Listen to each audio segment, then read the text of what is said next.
Billahi Umar.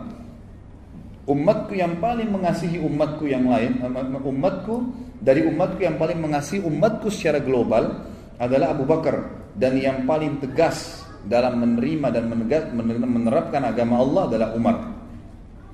Dalam beliau dikatakan umatku yang paling sayang kepada umatku adalah Abu Bakar, dan yang paling keras dalam agama Allah adalah Umar. Ini sebuah fadilah, maksudnya tegas, halal halal, haram haram, gitu kan? Dan tidak ada toleransi. Hukum bagi Umar tidak ada main-main. Nanti akan kita lihat bagaimana kisah pada saat jadi khalifah dan bagaimana dia menghukum gubernurnya yang coba membangun rumah ya dari uang-uang yang diambil dari masyarakat. Kemudian Nabi SAW juga bersabda, fadilah yang lain adalah menunjuk Abu Bakar dan Umar di depan para sahabat, dan ini dinukil oleh Abdullah ibn Khantab radhiyallahu anhu, dan ini ya disebutkan diriwayatkan oleh Imam Tirmidzi dalam kitab Manaqib dan disahihkan oleh Syekh Albani. Kata Nabi SAW, hadani sam' wal basar. Dua orang ini, Abu Bakar dan Umar, adalah perumpamaan penglihatan dan pendengaran bagi umatku. Artinya posisi mereka luar biasa. Kita tahu mata dan pendengaran ini dua-duanya posisinya sangat berpengaruh dalam kehidupan kita. Orang biar lumpuh kalau matanya masih bisa melihat, telinganya masih bisa mendengar, itu sebuah fadilah. Ya, dibandingkan kalau dia buta walaupun semua tangannya utuh, kakinya utuh, tetap sulit, nggak bisa melihat. Atau dia tuli, nggak bisa mendengar, tidak tahu apa yang dijadikan target. Beda. Mata dan pendengaran punya posisi dalam tubuh kita.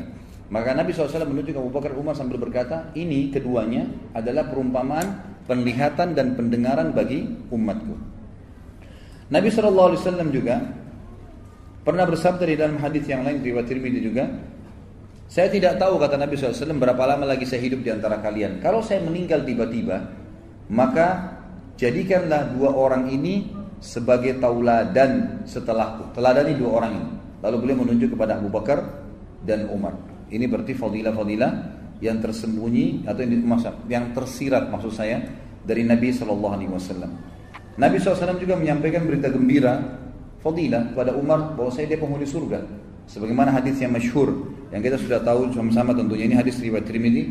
Ya, Nabi SAW menyebutkan 10 orang yang masuk surga. Kata Nabi SAW, Abu Bakar di surga, Umar di surga, Uthman di surga, Ali di surga, Talha di surga, Zubair di surga, Abdurrahman ibn Auf di surga, Sa'ad ibn Abu Waqqas di surga, Sa'id ibn Zaid di surga, dan Abu Ubaidah bin Jarrah di surga. 10 orang yang masuk surga. Maka di sini masuk Umar radhiyallahu anhum. Kemudian juga dikatakan di dalam hadis yang lain, diriwayatkan oleh Imam Tirmidzi juga dan disahihkan oleh Az-Zahabi juga Al-Hakim, sepakat masalah itu, bahwasanya Nabi SAW pernah menunjuk akan masuk hari ini dari pintu masjid ini ahli surga. Maka masuklah Abu Bakar. Kemudian Nabi SAW mengatakan lagi akan masuk setelah dia penghuni surga. Lalu masuklah Umar bin Khattab radhiyallahu anhu. Nabi SAW juga bersabda dalam hadis yang lain, ini fadilah yang sangat banyak, riwayat Tirmidzi juga dan disahihkan oleh Ibnu Hibban dalam Sahih Jami'.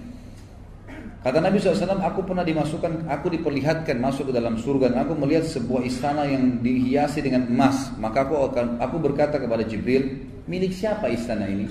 Maka Jibril berkata, ini milik seorang anak muda dari Quraisy. Kata Nabi SAW, aku pun mengira itu adalah aku, karena anak muda dari Quraisy. Maka aku berkata, siapakah dia?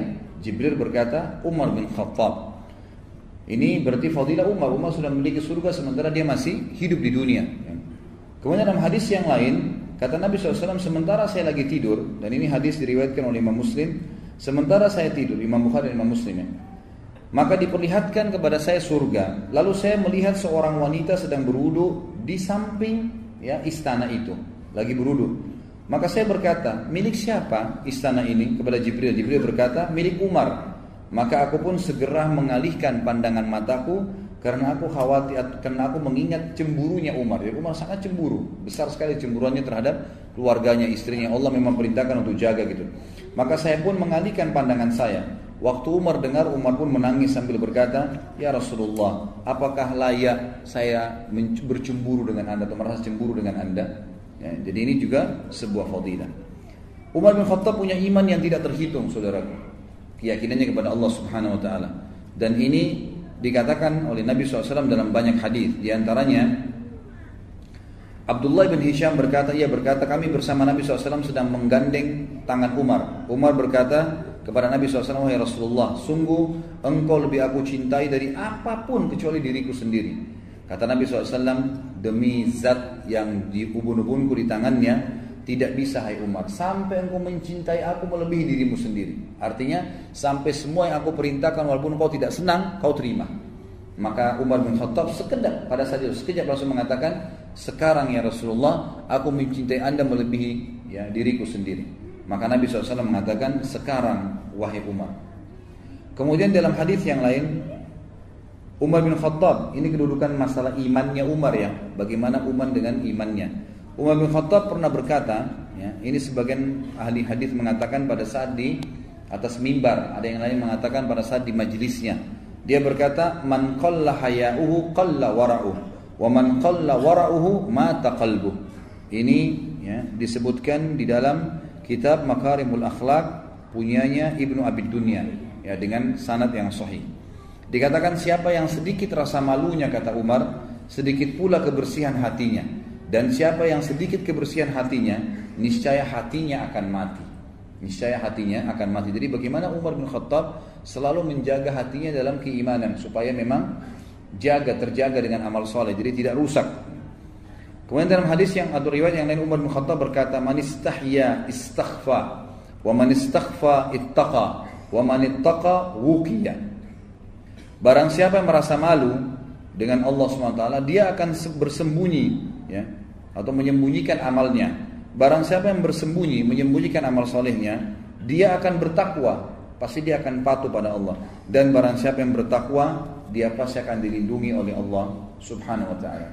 Umar bin Khattab pernah dimimpi oleh Nabi SAW memiliki kedudukan yang tinggi dalam agama ini, terutama dalam masalah ilmunya. Dalam hadis yang sahih riwayat Bukhari dan Imam Muslim, juga Imam Tirmidzi menyebutkannya, Nabi SAW bersabda, saya langsung baca terjemahannya saja. Di dalam mimpi aku melihat orang-orang dihadapkan kepadaku dan mereka memakai pakaian. Di antara pakaian itu ada yang sampai di dada, ada yang pakaiannya sampai ya kurang lebih dari itu ke lehernya. Lalu Umar dihadapkan kepadaku sementara dia seret ya pakaiannya yang panjang. Lalu para sahabat mengatakan, apa yang anda takwilkan ya Rasulullah? Kata beliau, agama atau ilmu. Umar bin Khattab memiliki agama yang sangat luar biasa gitu, ilmunya sangat luas. Berhubungan dengan masalah ilmu dan fikih Umar, cukup banyak contoh-contoh diangkat oleh beliau di sini. Di antaranya adalah beliau mengatakan, atau kata Nabi SAW, aku bermimpi di dalam hadis riwayat Bukhari, Muslim dan Tirmidzi, minum susu sampai aku melihat hilangnya dahaga keluar dari kukuku atau kuku-kukuku. Kemudian aku memberikannya kepada Umar. Maka mereka para sahabat bersabda, apa takwilnya ya Rasulullah? Kata Nabi SAW, ilmu. Artinya Umar bin Khattab akan memiliki ilmu yang sangat luas berhubungan dengan agama ini. Dan ada riwayat lain, pada saat Umar bin Khattab menjadi khalifah, sempat ada orang-orang Yahudi datang kepada Umar bin Khattab dan berkata, wahai Amirul Mukminin.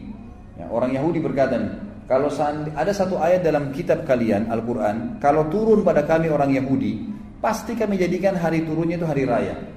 Maka kata Umar, ayat yang mana hai Yahudi? Kata Yahudi, al-yawma akmaltu lakum dinakum. Kalau ayat itu turun pada kami akan jadikan hari raya. Kata Umar bin Khattab, kami tidak akan jadikan hari raya, tapi saya betul-betul mengetahui di mana ayat itu turun, kapan turun kepada Nabi SAW, gitu kan? Dan siapa saja yang hadir pada saat itu. Maka Nabi Umar bin Khattab mengatakan turun di haji Nabi SAW ya di hari Jumat, tepatnya turun pada Nabi SAW di Arafah pada saat itu. Dan pada saat itu kami sedang wukuf bersama Nabi SAW. Umar bin Khattab pernah punya wasiat, dinukil oleh penulis buku, yang sangat mulia untuk para pemimpin, orang-orang yang mau memimpin. Beliau sering mengatakan, tafakkahu qabla an tusawwadu. Beliau mengatakan yang artinya, hendaklah kalian bertafakkuh, mendalami ilmu agama sebelum kalian memimpin. Dan ini kalimat yang jarang sekali ditangkap oleh banyak pemimpin-pemimpin kita sekarang. Mereka menganggap menjadi pemimpin tidak perlu lagi belajar. Malu, aib kalau ada seorang presiden dulu dalam majelis ilmu ulama. Padahal di zaman Nabi SAW, di zaman para sahabat, yang itu tidak malu bagi mereka untuk bergabung dalam majelis ilmu kalau memang ada orang yang lebih pintar dari mereka. Di sini dikatakan Al-Hafidh, ya, Al-Hafidh maksudnya Ibnu Hajar dalam kitab Fathul Bari, maksud Umar ialah bahwa kepemimpinan terkadang bisa menjadi penghalang untuk bertafaqquh fid din atau mempelajari agama ini, karena kesombongan dan kedudukan dapat menghalangi seseorang pemimpin untuk duduk bersama para pencari ilmu. Maka Umar bin Khattab menitik beratkan seorang pemimpin wajib untuk bisa belajar ilmu agama. Kita juga sudah tahu hadis Nabi SAW yang masyhur akan datang setelahku nanti ya'ti min ba'di umara'u sufaha. Hadis sahih riwayat Al-Hakim. Akan datang setelahku nanti pemimpin-pemimpin yang umara sufaha. Sufaha ini jamak daripada safi, dan artinya bahasa Indonesia safi ini kalau orang Arab ucapkan adalah orang yang bodoh sekali. Kalau orang cuma bodoh biasa jahal, masih ada pintarnya. Tapi kalau orang bodoh nggak ada yang ditahu sama sekali, namanya safi. Kata Nabi SAW akan datang selaku pemimpin yang sufaha, super bodoh, gitu kan? Siapa mereka? Pemimpin ini kata Nabi SAW, umara'u la yahtaduna bihadi wa la yastaduna bisunnati. Pemimpin yang tidak pernah mengambil petunjuk dariku dan tidak pernah mengikuti sunnahku. Artinya tidak pernah belajar agama. Nah, ini yang Umar bin Khattab ingin ditiberatkan kepada kita. Contoh yang lain fikihnya Umar dalam memahami ilmu agama. Datanglah seseorang Al-Harith bin Muawiyah Al-Kindi berkata, aku pernah menaiki hewan tunggangan bersama Umar bin Khattab, lalu aku ingin bertanya padanya tentang hukum. Dia berkata, wahai Amir Mukminin, rumahku kecil.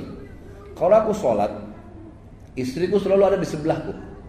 Kalau dia mundur, buat satu saf, maka badannya akan keluar dari bangunan rumahku karena kecilnya rumahnya. Radhiyallahu anhu. Jadi nggak cukup, kecil sekali. Kita bayangkan kalau dua orang berdiri, sholatnya laki-laki perempuan harus bersebelahan. Kalau dia mundur, buat saf sendiri keluar dari rumah, gitu kan? Bagaimana kira-kira hukumnya? Apa yang saya harus lakukan supaya saya bisa sholat dengan istri saya? Kata Umar bin Khattab, kalau engkau menjadikan kain saja antara kau dengan istrimu, kemudian dia sholat di sebelahmu, maka sudah sah, nggak ada masalah. Dan ini juga sebuah pelajaran ulama fikih mengambil hukum. Kalau tempat itu sangat sempit, tidak bisa perempuan berada di saf belakang, maka boleh dia berada di sebelah laki-laki tapi dipisahkan dengan hijab.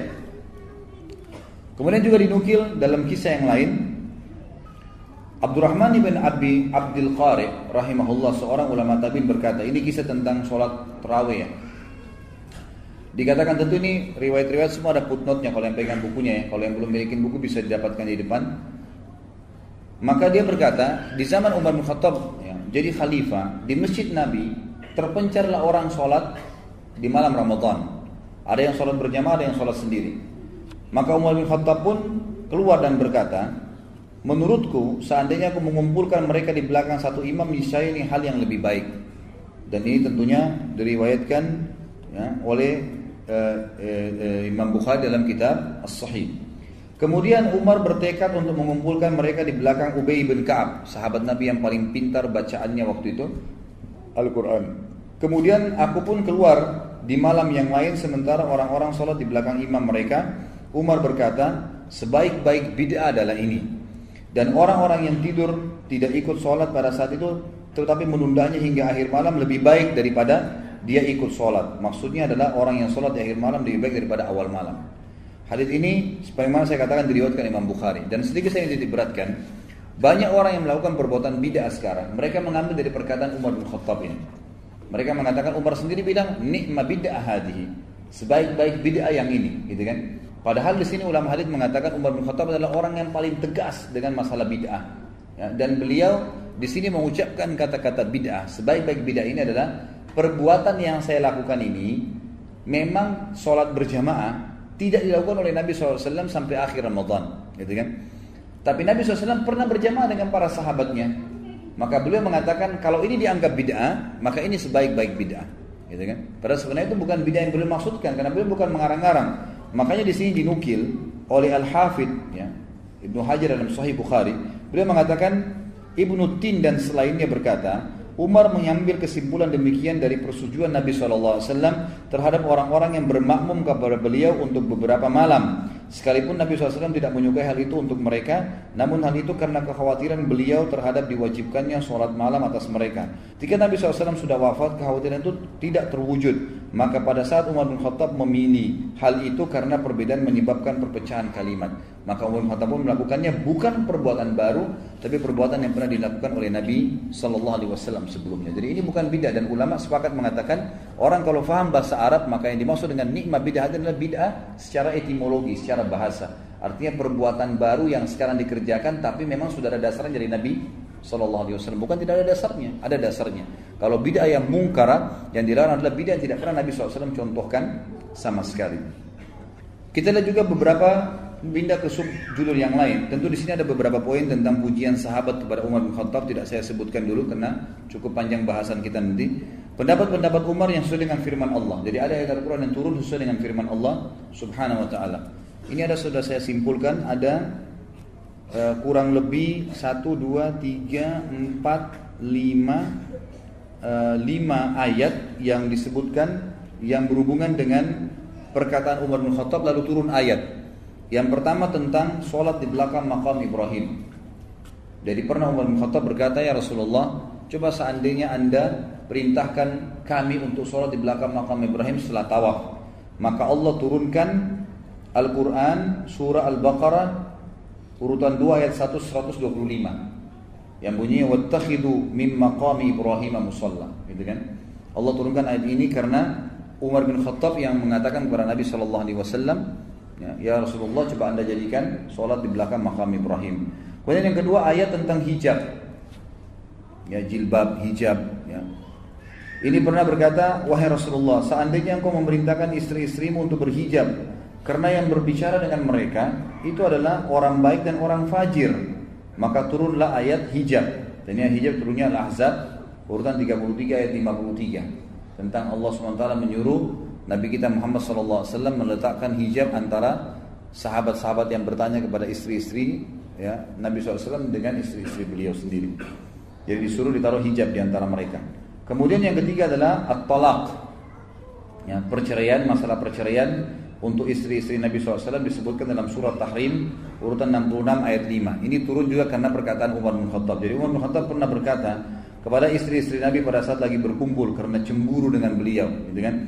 Maka Umar bin Khattab berkata, hati-hatilah, karena jika Nabi menceraikan kalian semua, bisa saja Rabb-nya Allah memberikan ganti kepadanya dengan istri-istri yang lebih baik daripada kalian. Maka turunlah ayat firman Allah Subhanahu wa taala At-Tahrim urutan 66 ayat 5 tadi. Kemudian juga pernah turun ayat sesuai dengan pendapat Umar bin Khattab dalam tawanan Badr. Jadi waktu Nabi SAW menawan tawanan Badr, kurang lebih ada 60 orang kalau tidak salah tawanan Badr, 60 atau 70 orang. Maka Nabi SAW bermusyawarah dengan Abu Bakar, Umar dan beberapa sahabat-sahabat Nabi yang lain, mengatakan kira-kira bagaimana?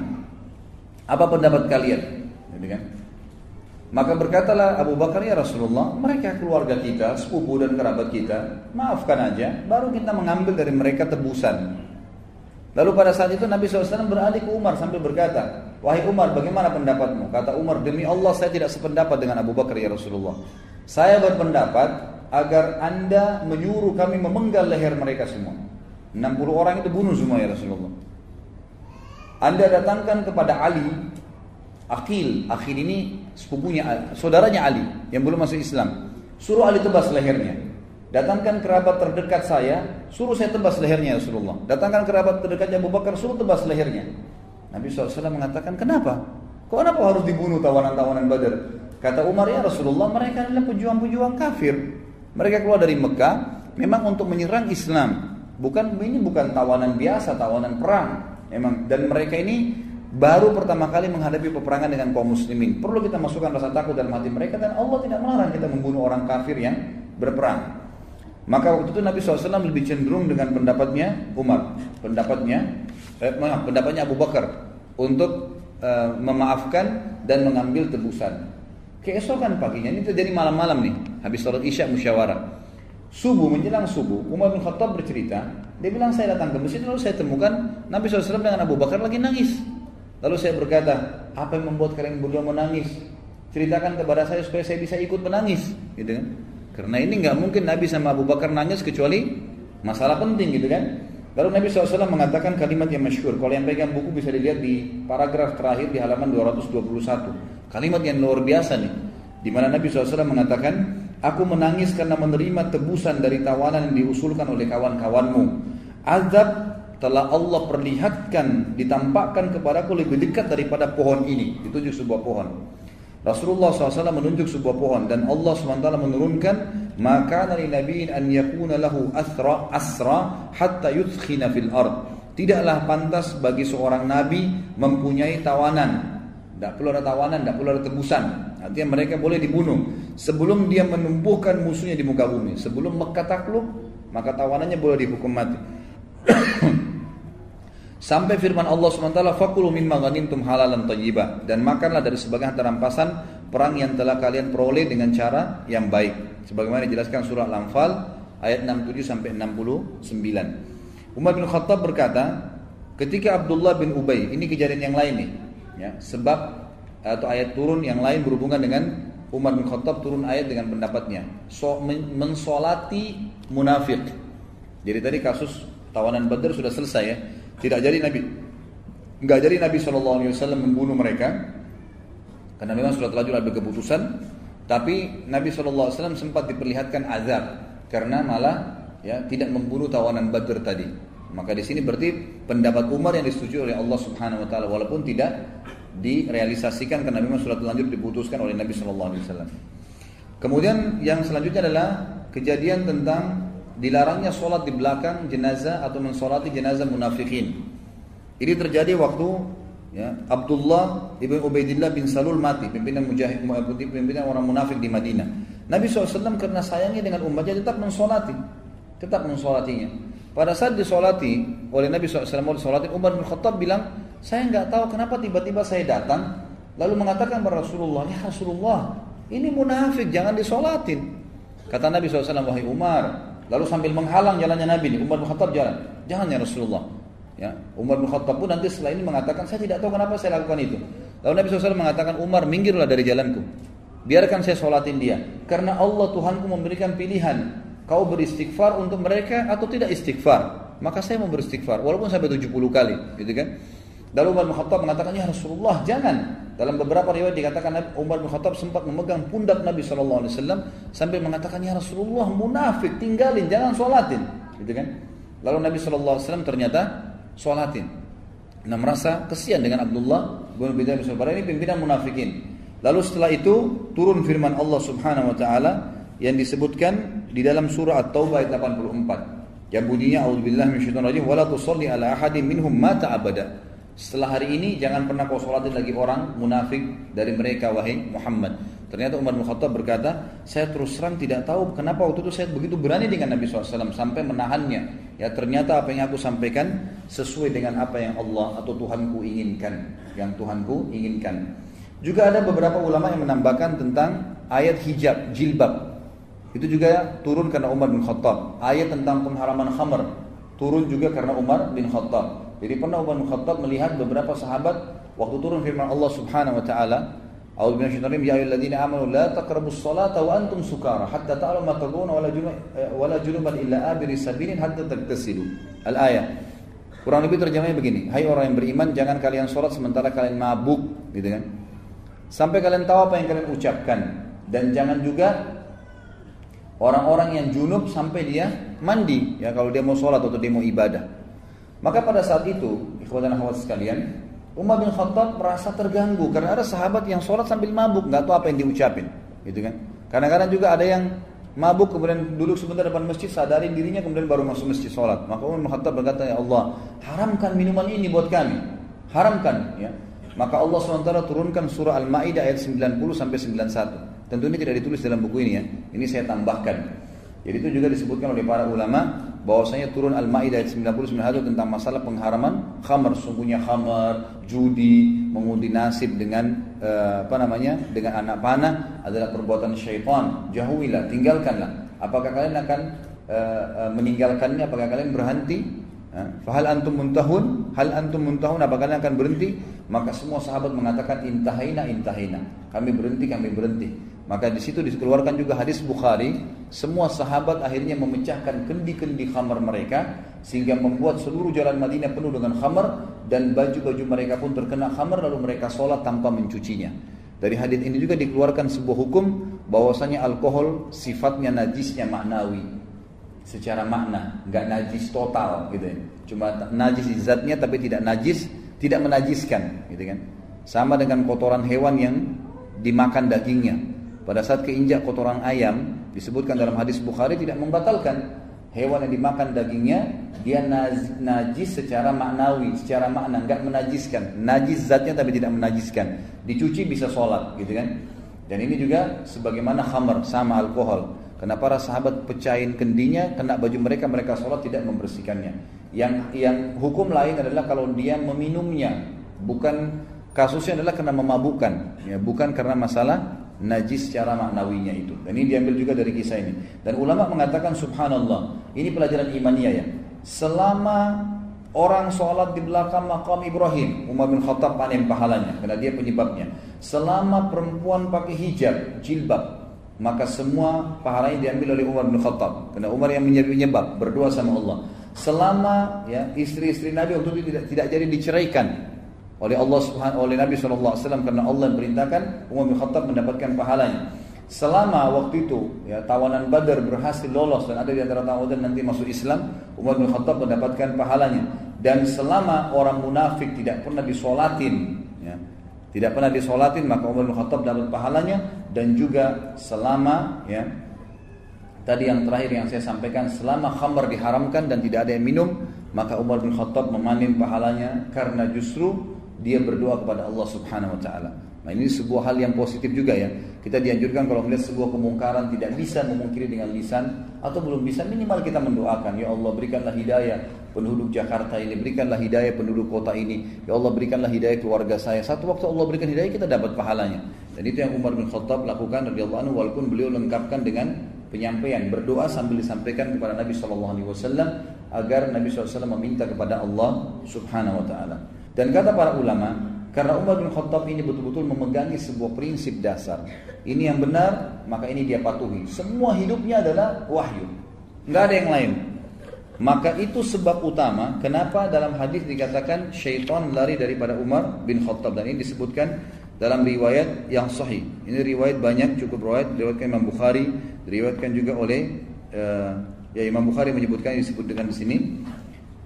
Pernah satu kali kata Sa'id bin Abi Waqqas, Umar bin Khattab minta izin masuk ke rumah Nabi SAW. Pada saat itu istri-istri Nabi lagi berbicara di hadapan Nabi SAW dengan suara mereka lebih tinggi dari suara Nabi SAW. Maka Umar bin Khattab waktu masuk, tiba-tiba istri-istri Nabi diam dan menurunkan hijab mereka. Lalu waktu Umar bin Khattab masuk, Nabi SAW senyum, tertawa melihat Umar masuk. Kata Umar, ya Rasulullah, apa yang membuat anda tertawa? Semoga Allah membuat anda tertawa seumur hidup. Itu biasanya doa begitu ya. Lalu kemudian berkatalah Nabi SAW, saya heran dengan wanita-wanita ini. Pada saat tadi kamu belum datang, suara mereka lebih tinggi dari suara saya, dan mereka juga belum menutup hijabnya. Pada saat kamu datang, tiba-tiba mereka seperti ketakutan, meredamkan suara mereka dan menutup hijab mereka. Lalu Umar bin Khattab menghadap ke hijabnya, ya, seperti kayak kita sekarang ini ada gorden, gitu kan? Antara kita dengan akhwat itu dilihat menghadapi gorden tersebut. Lalu kata Umar, wahai musuh-musuh diri sendiri, gitu kan? Kepada istri Nabi. Dalam riwayat dikatakan, wahai musuh-musuhnya Allah, apakah kalian segan dengan saya? Kalian tidak segan dengan Nabi SAW? Istri Nabi yang paling tua menjawab itu Ummu Salamah. Ummu Salamah mengatakan, iya, karena Rasulullah SAW lebih lembut dan lebih baik daripada kau, hai Umar. Gitu kan? Dalam riwayat dikatakan, kau lebih keras daripada Nabi SAW, gitu kan? Maka pada saat itu Nabi SAW tidak menanggapin dialog antara Umar bin Khattab dengan istri-istri Nabi SAW radhiyallahu alaihinna. Jadi waktu itu yang diperhatikan oleh Nabi SAW adalah penyampaian wahyu yang lain. Kata Nabi SAW, wahai Ibnu Khattab, anak ini Khattab, wahai Umar bin Khattab, demi zat yang ubun-ubunku dalam genggamannya, kalau seandainya kau lewat di sebuah lembah dan syaitan lihat kau lewat di lembah itu, maka dia akan cari lembah yang lain. Artinya karena tegasnya dalam masalah keputusan agama, gitu kan. Jadi halal, haram, yang dilarang, gitu kan. Sampai istri-istri Nabi pun kalau salah ditegur oleh Umar bin Khattab. Tidak ada toleransi bagi dia, semuanya diluruskan kalau memang salah. Dalam riwayat lain disebutkan, riwayat ini riwayat Tirmidzi, dikatakan kata Nabi SAW, inni la anzuru ila syayatinil insi wal jinni kad farru min Umar. Bukan depannya Umar ya, tapi Nabi SAW bilang di depan Aisyah, wahai Aisyah, saya melihat syaitan dari jenis jin dan manusia semuanya lari dari Umar. Semuanya takut, gitu kan? Dari Umar radhiyallahu anhu, karena luar biasanya beliau dari sisi kedekatannya dengan Allah Subhanahu wa taala. Kemudian Umar bin Khattab juga ya selalu mengikat dirinya dengan wahyu dan selalu melibatkan Allah dalam kehidupannya. Ada hal yang menarik di sini. Di sini tuh saya penulis kecerdikan Al-Faruq dalam perang Tabuk. Perang Tabuk ini perang yang sangat jauh dari Madinah, Bapak Ibu sekalian. Jadi antara Madinah sama Tabuk ini jaraknya kurang lebih itu 1000 km. jauh sekali jaraknya. Dan pada saat itu sahabat menunggangi kuda sama unta semampunya, yang jalan kaki nanti tukaran sama temannya, jadi tukar-tukaran untuk naik di naik di unta atau di kuda itu. Di tengah jalan ternyata para sahabat kehabisan bekal dan mereka berkata, ya Rasulullah, kami kehabisan bekal makanan, bisakah ya izinkanlah kami untuk menyembelih unta-unta kami. Jadi kami ngambil dagingnya, kami ambil juga lemaknya, gitu kan? Lemaknya itu biasa dileburin menjadi minyak yang mereka bisa pakai untuk makan, gitu kan. Dagingnya nanti dicelupin di lemak itu pada saat sudah menjadi minyak. Biasanya dulu dilakukan seperti itu. Lalu unta ini punya satu kelebihan, Bapak Ibu sekalian, yang mungkin kalau yang belum tahu ya. Jadi di perut unta itu ada sebuah kantong cukup besar, itu bisa menampung tidak kurang dari 10 liter air, 10 sampai 15 liter air, itu bersih. Jadi unta itu kalau minum, dia menarik ya, itu dia tidak angkat kepalanya sampai kantong itu penuh. Makanya kata Nabi SAW, apa jangan kalian minum seperti unta. Ya, unta itu kalau minum terus sampai hausnya hilang, gitu kan? Kita kan kalau minum dianjurkan minum lepas, minum sampai 3 kali, nggak boleh nafas kalau minum. Kalau unta nggak nafas, terus ditarik sama dia, gitu kan? Nah ini Nabi SAW berikan perumpamaan. Dan unta ini punya sebuah kantong di perutnya. Kalau anda mau bisa baca tafsir, waktu Allah SWT mengatakan wa ilal ibili kaifa khuliqat. Coba lihat bagaimana unta kami ciptakan. Ada 9 kelebihan unta. Di antaranya adalah di perutnya ada kantong yang kalau dia minum air, di kantong itu tertampung tidak kurang dari 10 sampai 15 liter, sama 1 galon. Kita sekarang yang besar tuh, 10 liter air yang masuk di situ. Dan itu tidak tercemar dengan apapun. Pada saat unta berjalan di padang pasir dan dia haus, dengan sistem yang Allah ciptakan di tubuhnya, air itu bisa ditarik sama dia, membasahi tenggorokannya, kemudian masuk kembali, gitu. Makanya unta ini sering dipakai di zaman dulu dalam peperangan dan perjalanan jauh, karena kalau disembeli dagingnya bisa dimakan, air di kantongnya bisa diminum, gitu kan. Sahabat-sahabat mengatakan, ya Rasulullah, izinkan kami sembeli unta-unta kami jadikan sebagai bekal, airnya kami minum, lemaknya kami jadikan minyak, gitu kan. Lalu Nabi SAW mengatakan, lakukanlah. Umar bin Khattab waktu itu hadir di situ. Umar mengatakan, sebentar ya Rasulullah, mohon maaf, saya ingin sampaikan sesuatu. Ya Rasulullah, daripada anda menyuruh mereka menyembeli unta-unta mereka, dan kita hanya kehilangan tunggangan, sementara Tabuk ini jauh, dan kalau kita berjalan kaki pasti lebih letih. Kalau pakai unta atau kendaraan tunggangan, ada kuda atau unta, maka kalau untanya letih, orangnya tinggal turun, tetap bisa diajak jalan, berarti bisa hemat waktu. Kalau orang jalan kaki capek, dia istirahat, maka berhenti perjalanan, gitu kan. Maka kata Umar bin Khattab, saran saya Rasulullah, kumpulkan semua bekal-bekal sahabat ini, kumpulkan bekal-bekal kami, lalu berdoalah kepada Allah agar Allah Subhanahu wa taala memberkahi bekal ini. Maka Nabi SAW pun setuju dengan pendapat Umar, lalu mengatakan, setelah menebarkan kain, Nabi SAW mengatakan, kumpulkan semua bekal kalian. Lalu dikumpulkan, lalu Nabi SAW mendoakan bekal-bekal mereka. Memang waktu dikumpulin, sedikit sekali bekalnya, gitu kan? Sedikit sekali. Maka kata Nabi SAW, ya Allah berkahilah bekal-bekal kami ini. Lalu Nabi SAW mengatakan, masukkan ke kantong-kantong kalian. Setelah mereka masukkan, subhanallah, yang punya sepotong roti, yang punya cuma sepotong daging, yang punya cuma sekendi air, itu mereka masukkan kembali ke kantong-kantong mereka, sampai pulang dari perang Tabuk pun itu masih utuh karena diberkahi oleh Allah Subhanahu wa taala. Dan ulama mengatakan kekuatan Umar di sini nih, beliau selalu melibatkan Allah dalam segala kehidupannya, luar biasa gitu. Jadi selalu daripada habisin lebih baik berdoa. Dan ini juga saya ingin beratkan jemaah sekalian, banyak orang di antara kita menjadikan hubungannya dengan Tuhannya Allah Subhanahu wa taala itu nomor 30. Misal dia lagi mau berobat sakit, banyak orang di antara kita, dia pergi ke dokter berobat, sakit. Dia tahu dia punya Tuhan Allah Subhanahu wa taala. Yang ciptakan dia Allah, ciptakan penyakit Allah, ciptakan kesembuhannya Allah. Tapi dia enggak minta kepada Allah. Dia ke dokter, "Dok, saya sakit ini." Konsultasi, langsung gitu kan. Kemudian setelah itu dia minum obat. Pada saat tidak sembuh juga enggak kembali kepada Allah. Kembali ke dokter, "Dok, kenapa saya belum sembuh, Dok? Resep apa lagi?" dan seterusnya. Konsultasi dari dokter ke dokter, pindah beberapa dokter. Orang yang seperti ini Allah akan biarkan sesuai dengan ikhtiar manusianya gitu kan. Mestinya kata para ulama, diambil pelajaran dari Umar bin Khattab, libatkan Allah dari awal, nanti Allah akan mudahkan itu manusia atau obat atau makanan jadi solusinya. Misal sebelum berobat mengatakan, ya Allah sembuhin saya, maka pasti Allah akan mudahkan nanti konsultasi dokternya cocok, resepnya cocok, dengan sekali saja sudah cukup. Disinilah kelebihan Umar bin Khattab radhiyallahu anhu. Beliau selalu libatkan Allah dulu di awal, baru kemudian beliau berikhtiar secara manusia. Di sini ditulis lagi judul yang lain. Mohon maaf. Kata Nabi SAW waktu melihat itu, jadi Allah berkahi makanan tadi, beliau mengatakan, Asyhadu an la ilaha illallah wa anna Muhammad Rasulullah. Beliau syahadat sendiri. Lalu beliau mengatakan, tidak ada seorang hamba pun yang mengucapkan kalimat syahadat ini dengan tulus, lalu tidak ada keraguan sedikit pun dalam hatinya, kecuali pasti masuk surga. Dijamin masuk surga. Ini hadis disebutkan, ya, diriwayatkan oleh Imam Bukhari dan juga Imam Muslim, serta ada beberapa ya yang lainnya meriwayatkan, tapi ini disebutkan Imam Bukhari dan Imam Muslim. Umar bin Khattab memiliki kepribadian yang sangat kokoh dan juga ya kesegangan orang-orang pada beliau. Jadi saking kuatnya pribadi beliau, gitu kan. Beliau kalau bicara itu pasti yang bermanfaat. Beliau kalau menegur pasti memang karena kesalahan. Beliau kalau mendukung pasti karena kebenaran. Beliau kalau membantu memang kalau betul orang itu perlu dibantu, gitu. Jadi beliau betul-betul tepat, ya, dan itu semua wahyu dari patokannya, tidak pernah yang lain. Beliau pernah saking pribadinya sangat kuat, gitu, sampai orang banyak segan dengan beliau. Ibnu Abbas pernah berkata, dan ini dinukil juga dalam riwayat-riwayat yang sahih, diantaranya riwayat Imam Bukhari. Disebutkan bahwasanya beliau Ibnu Abbas ini adalah dikenal dengan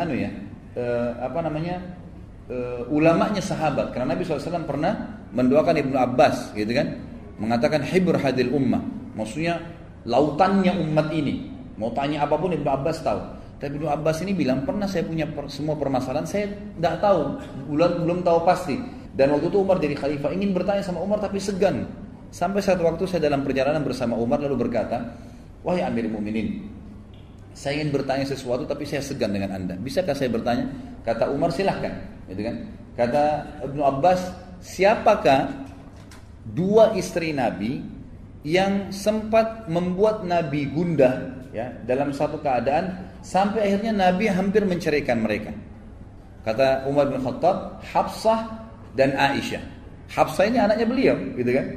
Aisyah anaknya Abu Bakar, dan memang dua istri Nabi SAW ini yang pernah buat, ada bahasa sendiri tentunya, pernah buat mengajak istri-istri Nabi yang lain untuk minta nafkah dinaikkan, gitu kan? Sampai turunlah surah At-Talaq menjelaskan masalah itu. Tapi yang jelas di sini Umar tidak segan menyebutkan nama anaknya Hafsah, dan dia memberikan jawaban kepada Abdullah bin Abbas, dan Abdullah bin Abbas mengatakan, sungguh wahai Amir Mu'minin, saya ragu, segan menaikkan ini sudah lama, apalagi Hafsah anak anda. Maka Umar berkata, jangan begitu. Jika engkau menyangka aku mempunyai ilmu, bertanyalah. Dan jika memang ya aku mengetahuinya, aku pasti akan memberikan jawaban kepadamu. Ikrimah juga pernah meriwayatkan, Umar bin Khattab ini saking disegani oleh orang-orang, beliau pernah mau bekam. Oh, bekam ya? Beliau pernah mau bekam, mengeluarkan darah kotor dari tubuhnya, sunnah Nabi SAW. Lalu beliau pada saat mau dibekam, beliau sempat ada sedikit nyangkut di lehernya, lalu beliau ya mengatakan mengedehem ya. Tiba-tiba saja dikatakan dalam riwayat ini, dan ini riwayat dinukil oleh Ibnu Sa'ad dalam kitab Tabaqatnya, tiba-tiba tukang bekamnya kencing di celana. Dalam riwayat lain dikatakan saking segannya mereka dengan Umar. Umar bin Khattab pernah jalan diikuti oleh beberapa sahabat dan tabi'in, karena mereka waktu Umar jadi khalifah setiap kali jalan selalu diikutin. Siapa tahu ada kejadian nih, karena Umar bin Khattab ini kalau ada kejadian satu pasti langsung dieksekusi, diselesaikan pada saat itu. Dan beliau dengan sangat tegas, nggak main-main dalam menyelesaikan masalah, dan pasti rujukannya wahyu. Satu waktu beliau lagi jalan, banyak ikut dari belakang nih. Umar bin Khattab nggak tahu nih kalau banyak orang yang ikutin. Mereka jalan pelan-pelan diikutin, gitu kan? Maka satu waktu Umar melakukan tadi sama, nyangkut di lehernya sesuatu, dia ngedehem, tiba-tiba sahabat di belakang banyak yang sarungnya jatuh, gitu kan? Dikatakan dalam riwayat, lalu ada satu sahabat datang mengatakan, wahai Amir Mu'minin, pelan-pelanlah sama orang-orang yang beriman. Maksudnya mereka sampai takut sama anda begitu, sampai sarungnya jatuh kalau ngedehem saja, gitu kan?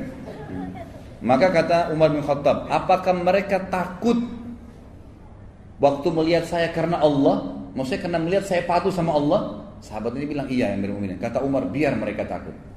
Kalau karena Allah mereka takut, dan lihat orang beriman itu takut melanggar, biarin aja, nggak apa-apa. Jadi itu keseganan di sini disebutkan ya sebagian sahabat dan tabi'in kepada Umar radhiyallahu anhum.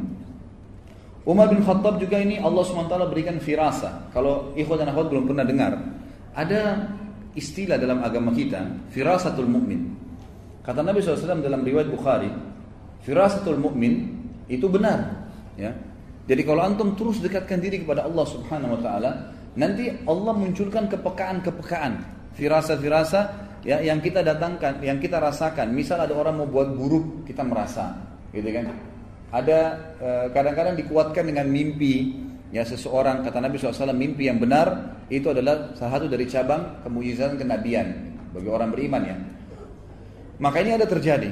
Kalau ada orang mau berbuat baik, kita bisa merasakan gitu kan. Kadang-kadang kita mimpi mau dikunjungin oleh keluarga. Jadi memang ada terjadi bagi orang-orang yang beriman. Itu disebutkan oleh sebagian ulama berhubungan dengan kedekatan dengan Allah SWT. Umar bin Khattab ini pernah, karena dekatnya dengan Allah SWT, jadi dia punya firasat yang sangat kuat. Dan dia yakin dari Allah SWT karena dekatnya sama Allah. Dia selalu menjauhi maksiat. Tidak ada maksiat bagi Umar. Bagaimana bisa ada maksiat sementara syaitan pun lari dari dia? Nggak ada yang goda, gitu kan? Jadi nggak ada yang goda dia untuk melakukan kesalahan. Disebutkan bahwasanya pernah seseorang datang kepada Umar bin Khattab, diriwayatkan dari Yahya bin Sa'id rahimahullah, seorang ulama tabi'in. Beliau berkata, ada seorang laki-laki datang kepada Umar dan Umar tanya, siapa namamu? Dia menjawab, Jamrah. Lalu Umar berkata, anak siapa? Dia berkata, bin Shihab. Jamrah bin Shihab. Umar bertanya, dari marga apa? Dia mengatakan dari Al-Harakah. Umar bertanya lagi, dari kabilah mana? Jadi kalau marga itu substansial dari kabilah, gitu kan?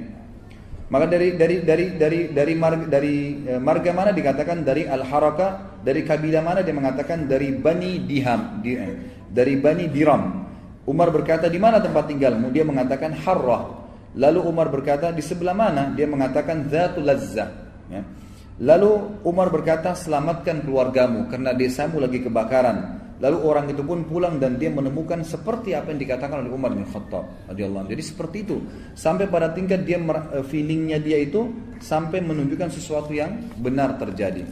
Kemudian juga Imam Az-Zahabi menukil kepada kita dalam riwayat yang sahih. Disebutkan dalam Syiar Alam Nubala. Ini buku rujukan 43 jilid.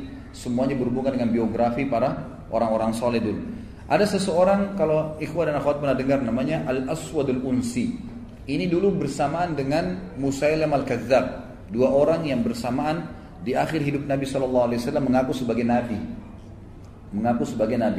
Aswad Al-Unsi ini pernah berhadapan dengan, dia mengaku Nabi. Bukan cuma mengaku Nabi, dia kufur memang gitu kan. Dia berhadapan dengan seorang ulama tabi'in yang mulia bernama Abu Muslim Al-Khawlani. Muslim Al-Khawlani ini terkenal sekali dengan kesolehannya. Dia beriman pada Nabi SAW di masa Nabi masih hidup tapi belum sempat lihat Nabi. Jadi dia dikalungkan kalangan tabi'in. Waktu itu Aswad Al-Unsi ini membakar sebuah api besar untuk membakar Abu Muslim Al-Khawlani. Terkenal sekali kisahnya. Abu Muslim Al-Khawlani ini coba dimasukkan ke dalam api oleh Aswad Al-Unsi dan tidak berhasil. Waktu didorong ke dalam api, ternyata dipadamkan api, tidak terbakar Abu Muslim Al-Khawlani. Sampai ulama mengatakan ada satu nabi dan satu orang soleh yang tidak dibakar api karena berimannya kepada Allah. Itulah Ibrahim alaihissalam nabi dan Abu Muslim Khawlani dari kalangan orang biasa. Dan ini dari tabi'in. Abu Muslim Khawlani waktu dibakar tidak bisa oleh Aswad Al-Unsi.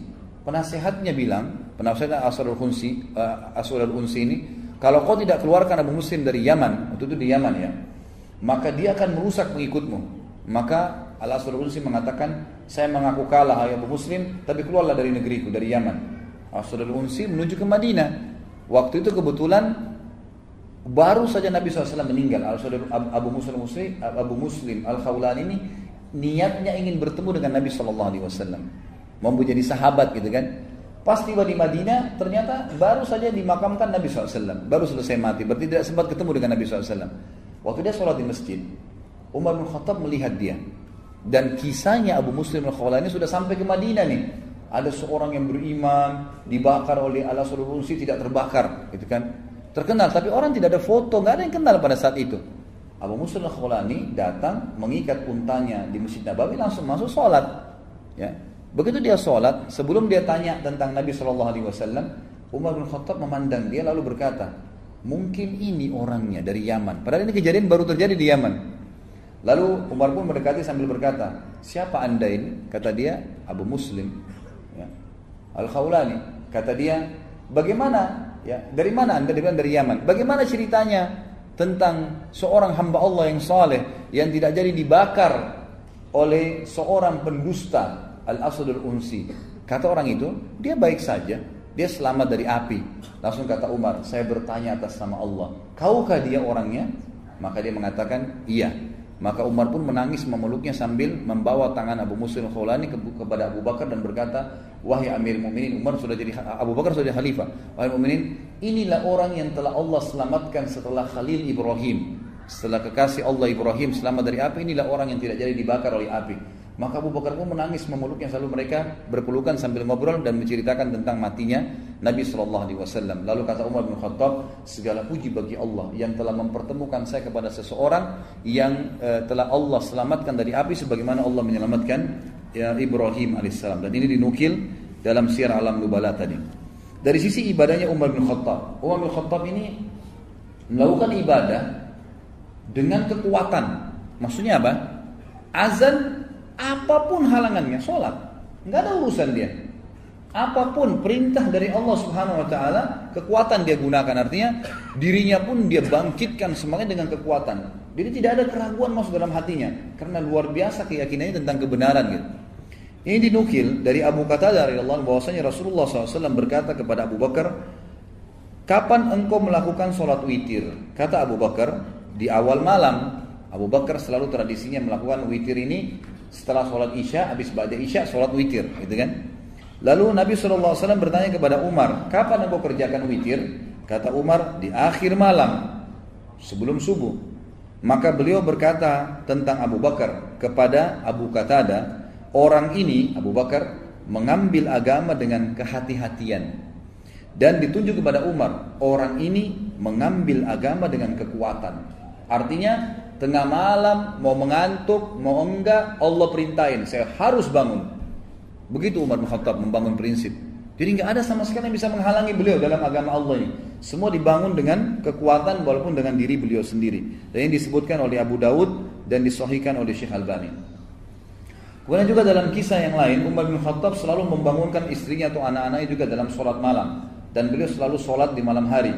Umar bin Khattab yang selalu sholat semampunya. Kata Al-Aslam rahimahullah, ketika di akhir malam beliau sudah sholat, beliau membangunkan keluarganya sambil membaca ayat wa'mur ahlaka bis salati wastabir 'alaiha. Perintahkanlah keluargamu untuk sholat dan suruhlah mereka sabar. Sebagaimana dijelaskan dalam surah Toha ayat 132, dan ini dinukil diriwayatkan oleh Abu Dawud dalam kitab Zuhud dan Baihaqi dalam Syu'ab serta Imam Malik dalam kitab Muwatta'nya.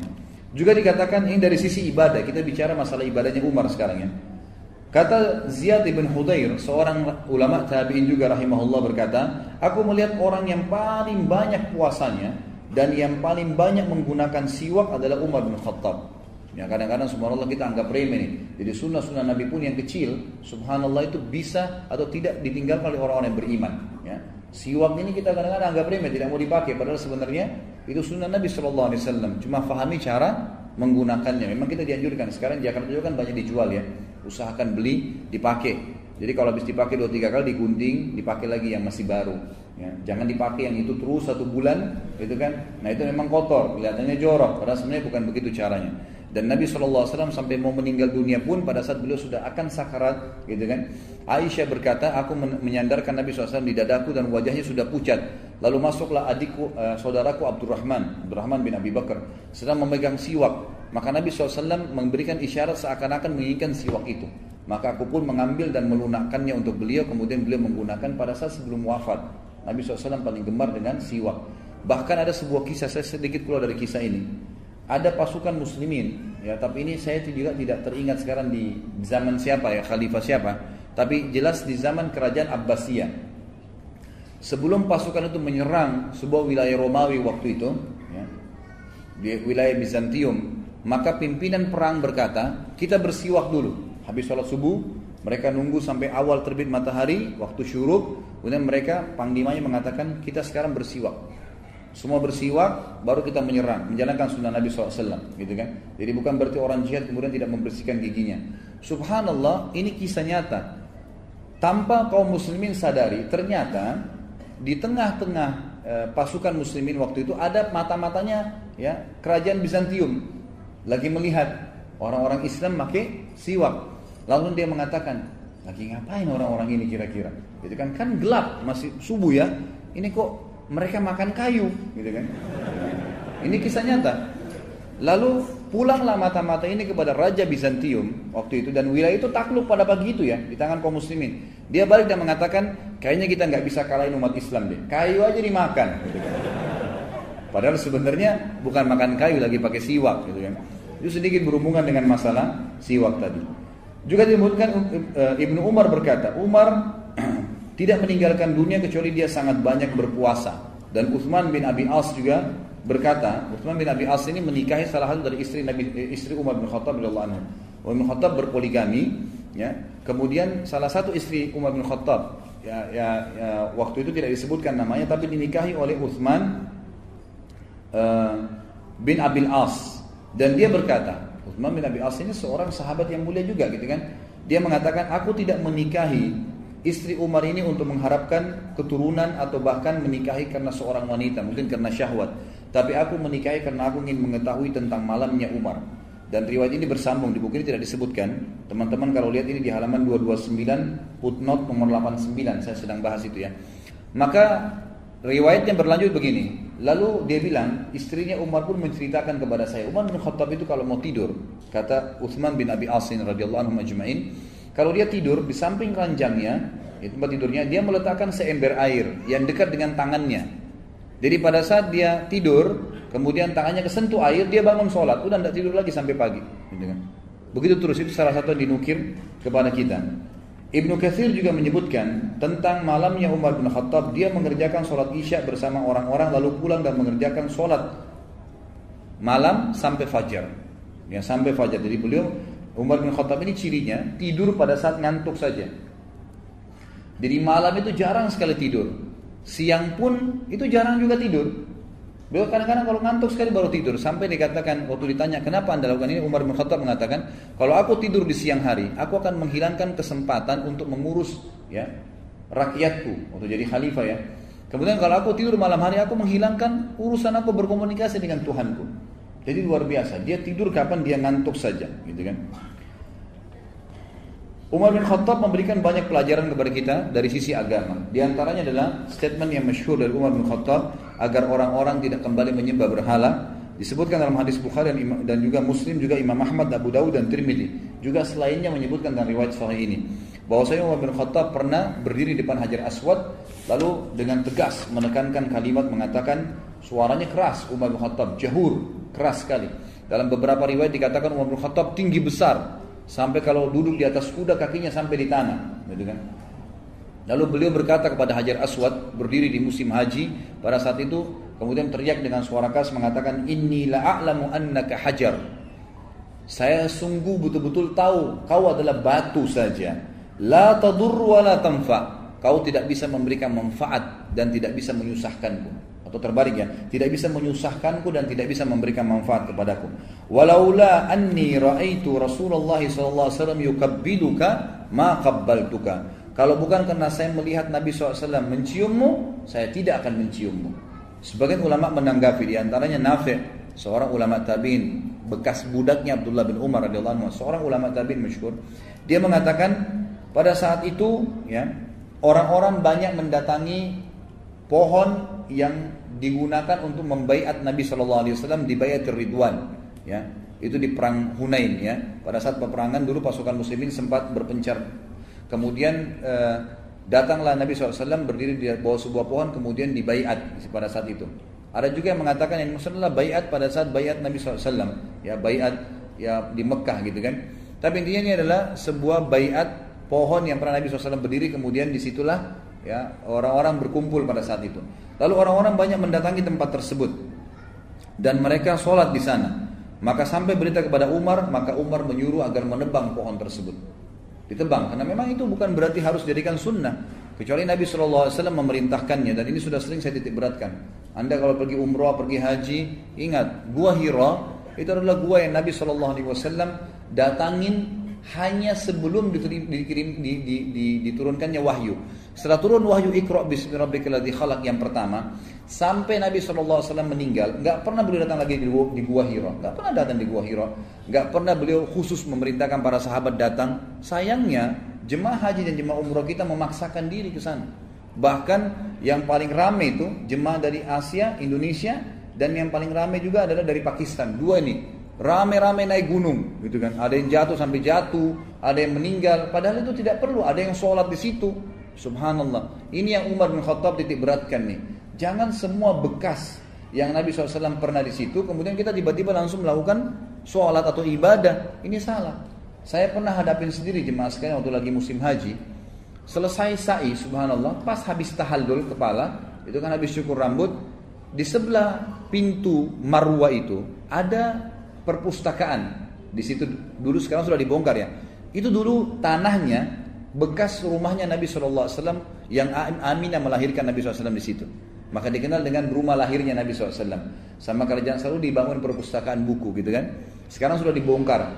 Nah, waktu saya lagi selesai sa'i sama teman-teman ya, dari Indonesia juga habis kami haji, kemudian keluar lewat situ. Subhanallah, ada orang-orang dari Pakistan waktu itu.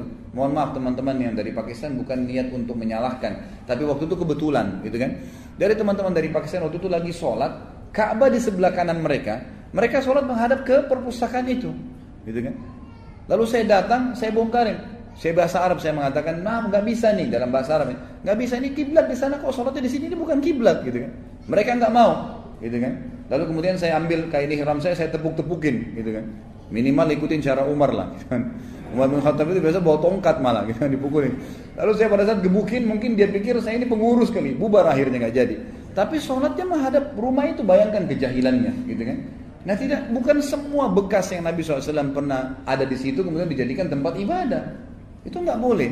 Kemudian juga disebutkan dalam riwayat lain, Umar bin Khattab pernah selesai sholat, ya, kemudian orang-orang pada buru-buru semuanya sholat di sebuah tempat, gitu kan?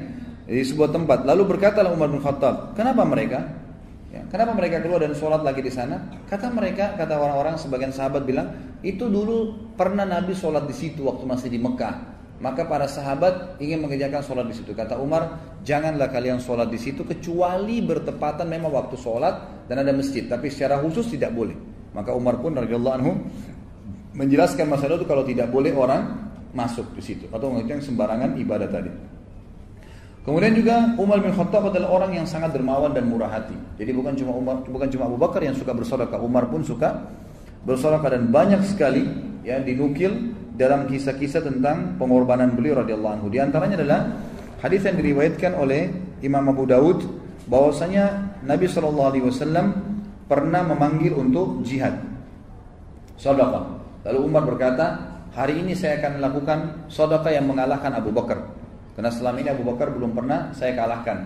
Maka saya pun membawa setengah harta saya dan berkata, ya Rasulullah, ini setengah harta saya tinggalkan ya, atau saya sedekahkan untuk Allah dan